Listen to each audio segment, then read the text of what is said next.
Hoy nós estamos sumamente emocionados e orgulhosos de poder anunciar duas coisas.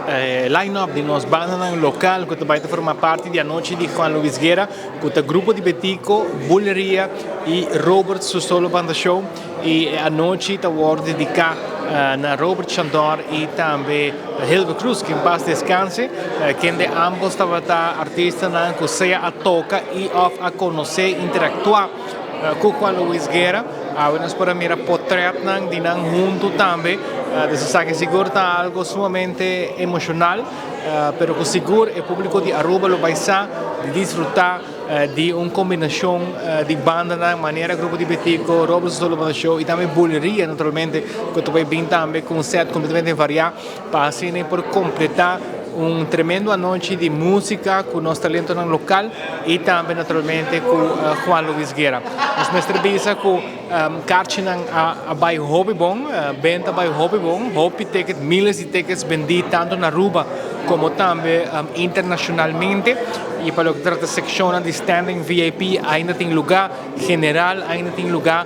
Para o que trata de mesa, essa aqui está bastante limitada, a maioria da secção de mesa é sold out, mas ainda tem alguma mesa disponível. A secção está mais ou menos entre 80% e 90% vendida. Então, nós avisamos que ainda que vai ter mesa para aproveitar, para sobreviver. Nós queremos que no dia seguinte, semana, essa aqui lota sold out. Que hora o evento está começando? Porta está abre para 6 horas da tarde. Nós também temos uma secção, conceito que nós chamamos ritmo e sazão, onde nós também temos diferentes restaurantes, diferentes chefs presentes.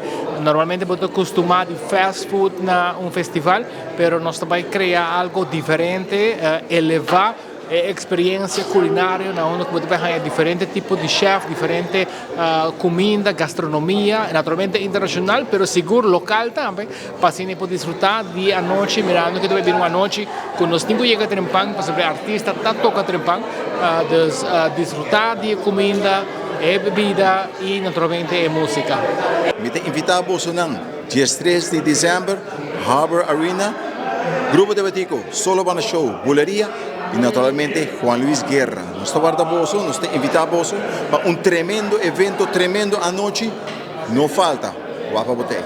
Bueno, a apresentação de 3 de dezembro está algo especial para o grupo de Betico, também considerando que com Juan Luis Guerra, o grupo de Betico vai ter o cenário, e em nosso caso, como com Helwart, estava da parte, nosso diretor musical estava da parte de elenco de Juan Luis Guerra, está sendo mais especial ainda, é privilégio enorme para nós, reconhecimento muito especial de organizador aqui na Aruba, para nós portar parte de evento aqui. E está mais que lógico, desde que nós a invitação aqui, nós aceitamos que o braço não abrir e que nós trabalhamos show espetacular preparado para Aruba e tudo visitante de Aruba para evento especial aqui. Se definitivamente nós vamos pida de coração de Aruba de música do grupo de Betico dia 3 de dezembro aí na Harbor Arena.